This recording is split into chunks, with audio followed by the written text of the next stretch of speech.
तो आज का क्लास जो हम लोग फिजिक्स में करेंगे उसमें सिस्टम ऑफ पार्टिकल्स और रोटेशनल मोशन जो चैप्टर है उससे हम लोग इंपॉर्टेंट न्यूमेरिकल्स बनाएंगे। ठीक है, ये जो न्यूमेरिकल है वो एकदम बिल्कुल बेसिक न्यूमेरिकल है।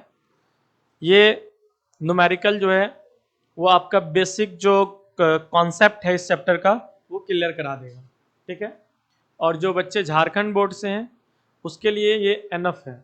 मतलब झारखंड बोर्ड में क्या होता है कि क्लास 11 में जो एग्ज़ाम होता है वो ऑब्जेक्टिव होता है और उसमें जस्ट इसी तरह का क्वेश्चंस आपको देखने को मिलेगा।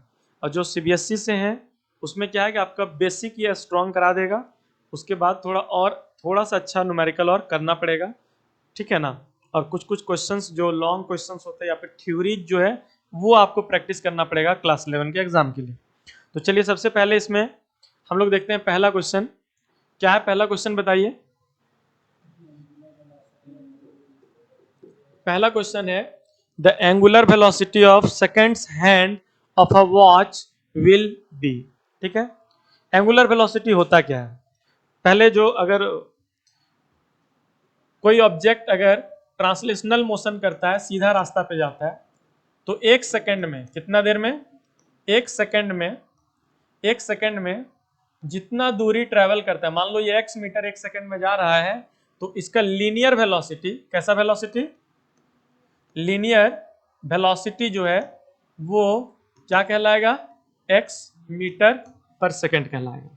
ठीक है, और अगर कोई ऑब्जेक्ट सर्कुलर पाथ पे घूम रहा है, सर्कुलर पाथ पे घूम रहा है, और मान लो कि वो एक सेकंड में थीटा एंगल अगर घूम जाता है, एक सेकंड में अगर थीटा एंगल घूम जाता है, मान लो कि एक्स एंगल घूम जाता है, सपोज करो कितना घूम जाता है, एक्स एंगल, तो इसका जो एंगुलर वेलोसिटी है वो एक्स रेडियन पर सेकंड कहलाएगा। एक सेकंड में अगर कोई सीधा रास्ता पे चल रहा है तो एक सेकंड में जितना दूर जाएगा वो उसका लीनियर वेलोसिटी होगा। अगर 5 मीटर, मान लो कि अगर कोई ऑब्जेक्ट 5 मीटर एक सेकंड में जा रहा है तो उसका वेलोसिटी कितना हो जाएगा, 5 मीटर पर सेकंड।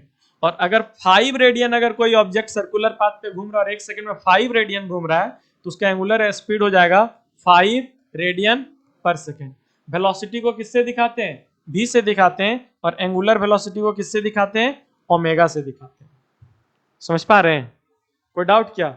अब देखिए आपको क्वेश्चन में क्या कह रहा है, आपको एंगुलर वेलोसिटी निकालना है किसका, सेकंड हैंड, यानी वो कांटा का, वो घड़ी का वो कांटा, वो आर्म जो क्या करता है, सेकंड्स बता रहा है। क्या बता रहा है, सेकंड्स बता रहा है।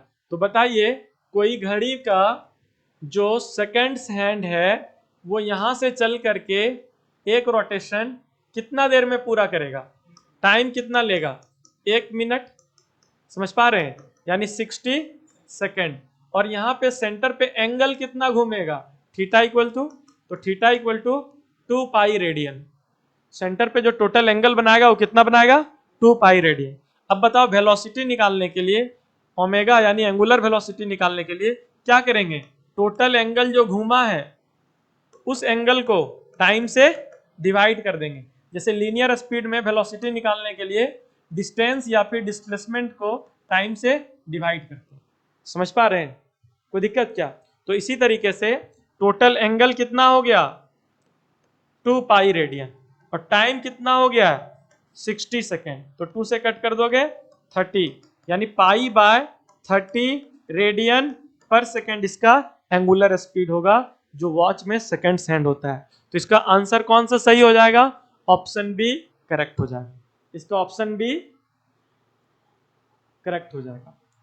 ठीक है, तो इसका कौन सा ऑप्शन सही होगा, बी करेक्ट हो जाएगा। समझ पा रहे हैं यहां तक, चलिए तो नोट कर लिए यहां तक। ओके, आइए देखते हैं नेक्स्ट क्वेश्चन। नेक्स्ट क्वेश्चन है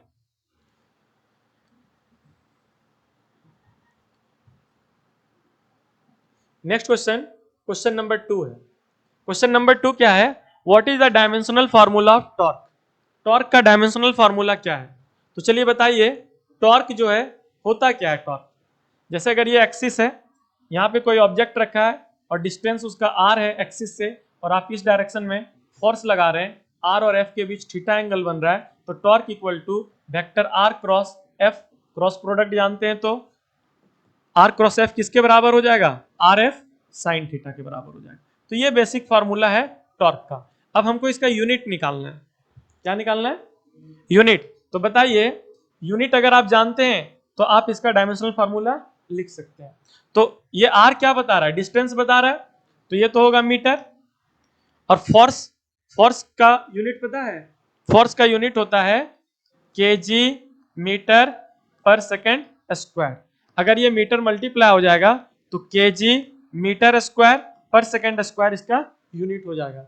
अगर आप टॉर्क का डायमेंशनल फॉर्मूला लिखेंगे तो केजी यानी मास आ रहा है, एम लिखेंगे, मीटर यानी लेंथ आ रहा है, पावर क्या है 2 है, सेकेंड यानी टाइम आ रहा है, पावर क्या है -2। तो ये हो जाएगा टॉर्क का डायमेंशनल फार्मूला। तो इस तरीके से अगर हम देखें तो ये जो हमारा ऑप्शन डी करेक्ट होगा। टॉर्क का dimensional formula M L square T का पावर -2 हो जाएगा। अभी जस्ट पढ़े ही हम लोग।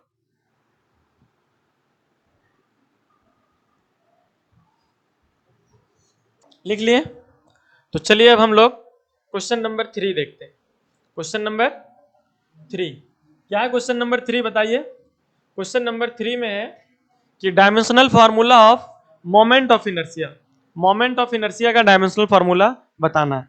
तो सबसे पहले इनर्शिया क्या होता है ये समझ लीजिए। इनर्शिया, इनर्शिया जो है ये बताता है कि किसी ऑब्जेक्ट को अगर मान लो मूव कराना है, अगर हम लोग स्ट्रेट लाइन में मूव कराना चाहते हैं तो अगर उसको मूव कराने के लिए जो फोर्स लगेगा वो किस पे डिपेंड करेगा। और अगर कोई ऑब्जेक्ट को हम रोटेट कर रहे हैं तो किसी ऑब्जेक्ट को रोटेट करने के लिए जो टॉर्क लगेगा वो किस पे डिपेंड करेगा। समझ पा रहे हैं। तो किसी भी ऑब्जेक्ट को अगर आप फोर्स लगा करके मूव करा रहे हैं तो उसका कितना फोर्स लगाना पड़ेगा उसको मूव कराने के लिए, वो इसका इनर्शिया बताता है। और इनर्शिया जो है वो मास के बराबर होता है ट्रांसलेशनल मोशन में। ट्रांसलेशनल मोशन में अगर कोई ऑब्जेक्ट को सीधा रास्ता पे मूव कराना चाहते हैं तो जितना ज्यादा मास होगा आपको उतना ज्यादा फोर्स लगाना पड़ेगा, जितना ज्यादा मास होगा उसका उतना ज्यादा इनर्शिया होगा, इसलिए आपको उतना ज्यादा उस पर फोर्स लगाना पड़ेगा। लेकिन कोई भी ऑब्जेक्ट जिसका मास m है और r डिस्टेंस पे सर्कुलर पाथ पे घूम रहा है तो इसको घुमाने के लिए जो टॉर्क लगाना पड़ेगा वो इसका मोमेंट ऑफ इनर्शिया पे डिपेंड करेगा। और मोमेंट ऑफ इनर्शिया जो इसका होता है वो I equal to M into R square से निकलता है।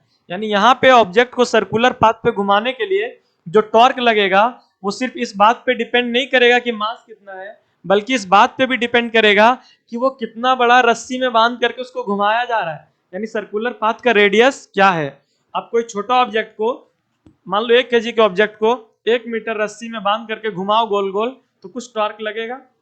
लेकिन अगर उसको 5 मीटर लंबा रस्सी में बांध करके अगर घुमाना चाहोगे वही 1 kg को तो बहुत ज्यादा टॉर्क लगाना पड़ेगा। तो यहाँ पे जो टॉर्क है वो सिर्फ मास पे डिपेंड नहीं कर रहा है बल्कि वो डिस्टेंस पे भी डिपेंड कर रहा है। और डिस्टेंस पे जो डिपेंड कर रहा है वो रेडियस के स्क्वायर के फॉर्म में डिपेंड कर रहा है। तो जो मोमेंट ऑफ इनर्शिया होगा, जो रोटेशनल जो ट्रांसलेशनल मोशन में इनर्शिया होगा वो मास के बराबर होगा, लेकिन जो रोटेशनल मोशन में इनर्शिया होगा वो m इंटू आर स्क्वायर के बराबर होगा। और इसी को बोलते हैं मोमेंट ऑफ इनर्शिया बोलते हैं, मोमेंट ऑफ इनर्शिया बोलते हैं।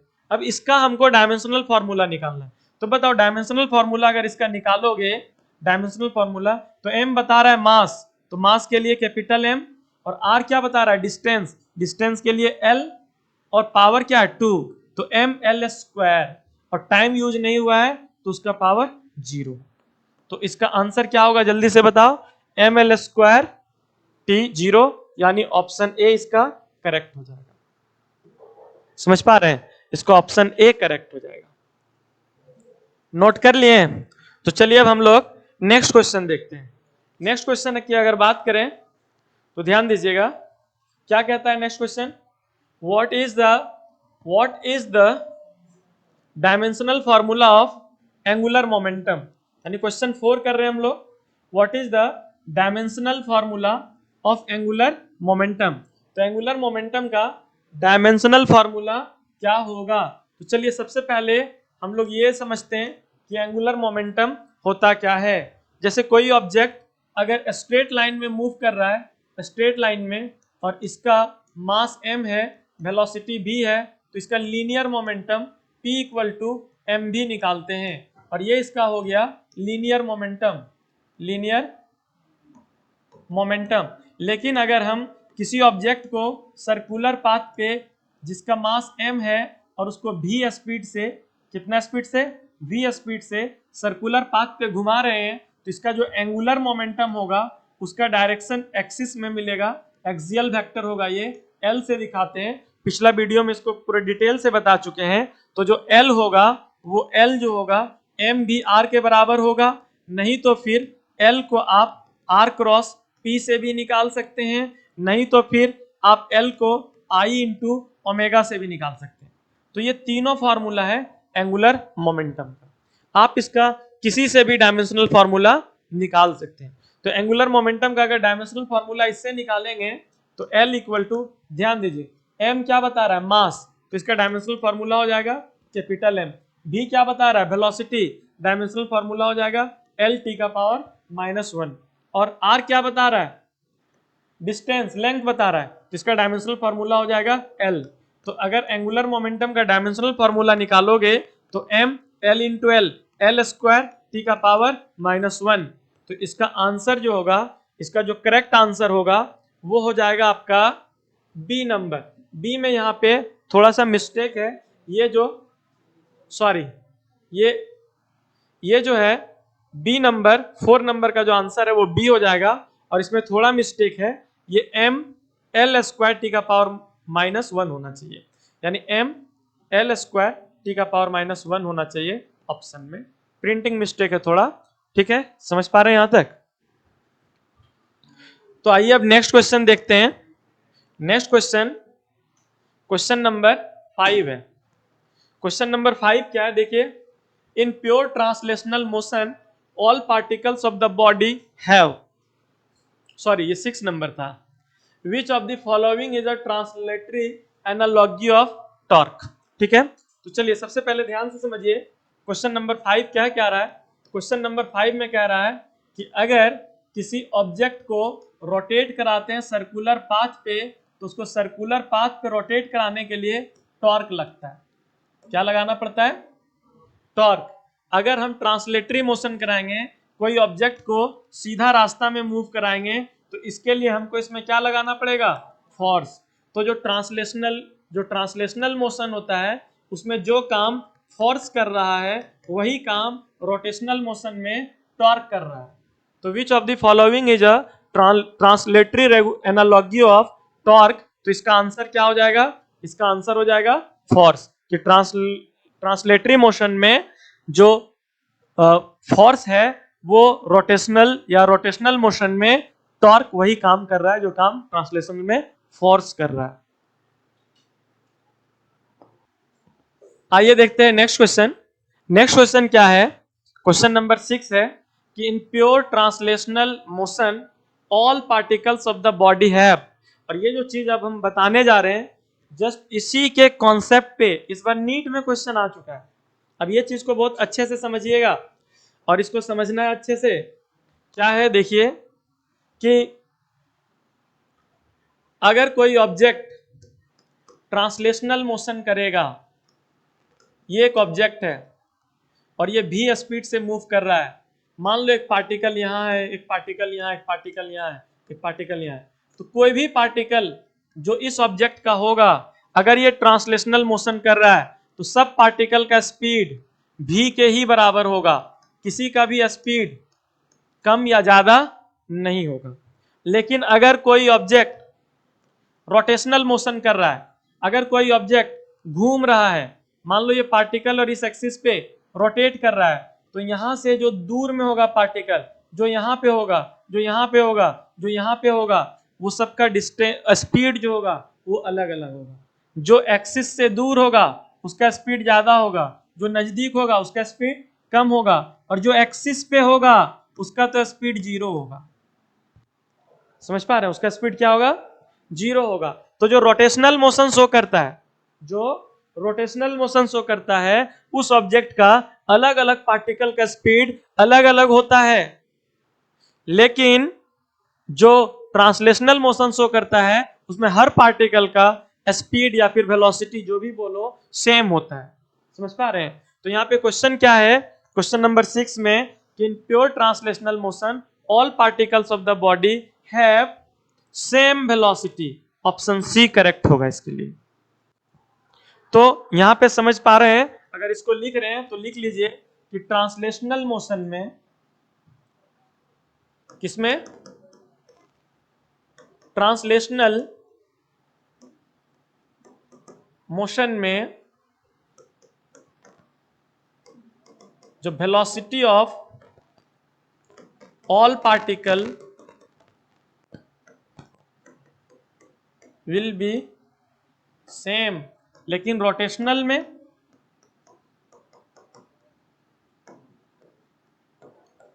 वेलोसिटी ऑफ ऑल पार्टिकल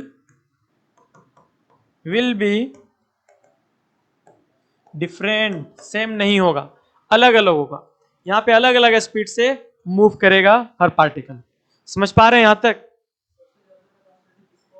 सबसे ज्यादा वेलोसिटी जो सबसे दूर होगा, एक्सिस से जो सबसे दूर पार्टिकल होगा उसका स्पीड सबसे ज्यादा होगा।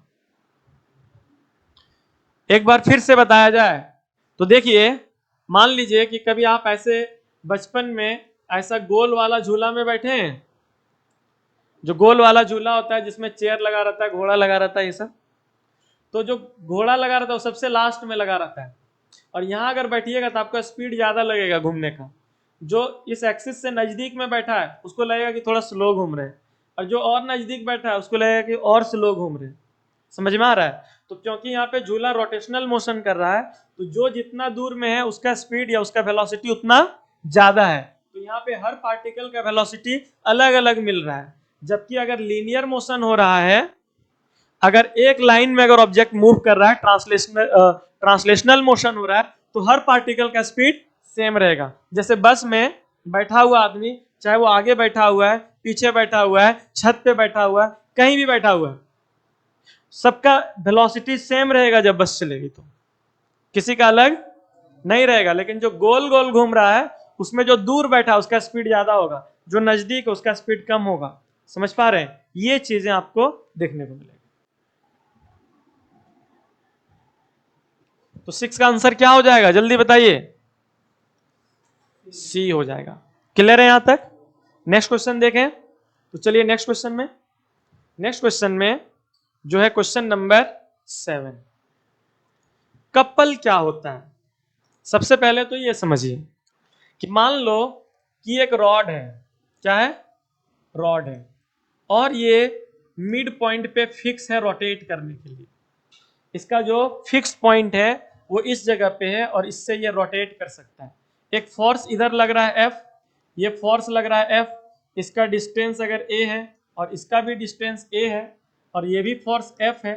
समझ पा रहे हैं? तो अगर ये लगा रहा है टॉर्क T1, टाउ1, और ये लगा रहा है टाउ2, तो टाउ1 जो होगा वो A इंटू एफ के बराबर हो जाएगा, क्योंकि यहाँ एंगल साइन 90 डिग्री, क्योंकि एंगल बन रहा है 90 डिग्री। साइन 90 का वैल्यू क्या होता है? 1 होता है। तो टाउ1 भी क्या हो जाएगा? A इंटू एफ हो जाएगा। टाउ2 भी क्या हो जाएगा? A इंटू एफ हो जाएगा। प्लस में दोनों का जो रोटेशन कराने का जो डायरेक्शन है वो भी सेम हो जाएगा। ये भी एंटी क्लॉकवाइज, ये भी एंटी क्लॉकवाइज। अगर घड़ी के डायरेक्शन में घूमता है तो क्लॉकवाइज, उल्टा डायरेक्शन में घूमता है तो एंटी क्लॉकवाइज। और दोनों टॉर्क अगर एंटी क्लॉक है तो दोनों टॉर्क क्या हो जाएगा? सम अप हो जाएगा, जुड़ जाएगा। समझ पा रहे हैं? तो जब किसी ऑब्जेक्ट को रोटेट कराने के लिए दो इक्वल, समझ पा रहे हैं, टॉर्क लगे, दो इक्वल टॉर्क लगे, तो वही क्या कहलाता है? कपल कहलाता है। और जब दो इक्वल टॉर्क लगेगा तो ये इस कपल के कारण जो ये पार्टिकल है वो सिर्फ और सिर्फ अपने जगह पे रोटेट करेगा। क्या करेगा? रोटेट करेगा। सिर्फ और सिर्फ रोटेशनल मोशन काउज करेगा, ट्रांसलेशनल मोशन नहीं काउज करेगा। तो इसका जो आंसर होगा वो आंसर हो जाएगा बी, ओनली रोटेशनल मोशन, कि एक कपल प्रोड्यूस करेगा ओनली रोटेशनल मोशन। समझ पा रहे हैं यहां तक? चलिए देखते हैं नेक्स्ट क्वेश्चन। तो नेक्स्ट क्वेश्चन क्या है? नेक्स्ट क्वेश्चन है question number 8, next question, question number 8 है, क्या है 8 में?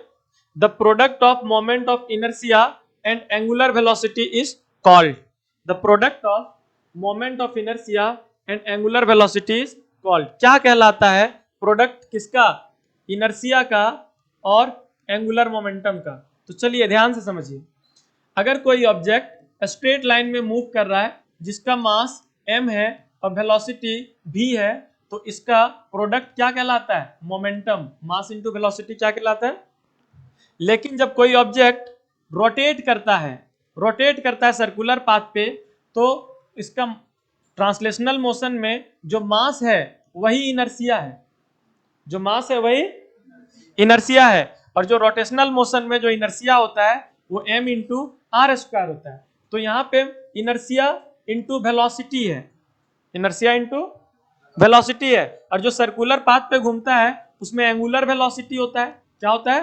एंगुलर वेलोसिटी होता है। तो ये भी तो इनर्शिया इंटू एंगुलर वेलोसिटी है। तो यहाँ पे मास इंटू वेलोसिटी यानी इनर्शिया इंटू वेलोसिटी क्या बता रहा है? लीनियर मोमेंटम बता रहा है। क्या बता रहा है? Linear momentum. तो यहां पे इनर्शिया और एंगुलर वेलोसिटी, इनर्शिया और एंगुलर वेलोसिटी क्या बताएगा? L, यानी एंगुलर मोमेंटम बताएगा। ये क्या बताएगा? एंगुलर मोमेंटम बताएगा। तो इसका आंसर क्या हो जाएगा? इसका आंसर हो जाएगा एंगुलर मोमेंटम, ऑप्शन डी। और यहां पे ये देख रहे हैं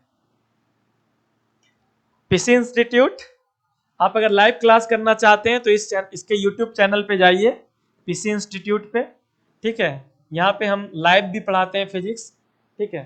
तो यहाँ पे आकर के आप लाइव क्लास भी कर सकते हैं, ठीक है। तो चलिए, ये क्वेश्चन नंबर 8 का एंगुलर मोमेंटम होगा आंसर। तो चलिए नेक्स्ट क्वेश्चन देखते हैं। नेक्स्ट क्वेश्चन है,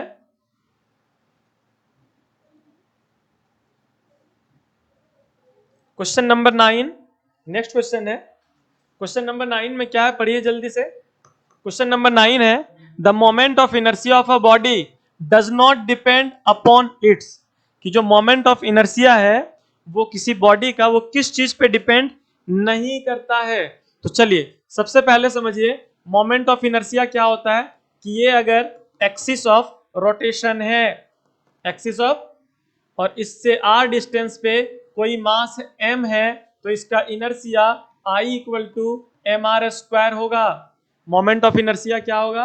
m इंटू आर स्क्वायर। इसी पे डिपेंड करेगा, m इंटू आर स्क्वायर का वैल्यू जितना ज्यादा होगा, आपको इसको रोटेट करने के लिए उतना ज्यादा टॉर्क लगाना पड़ेगा।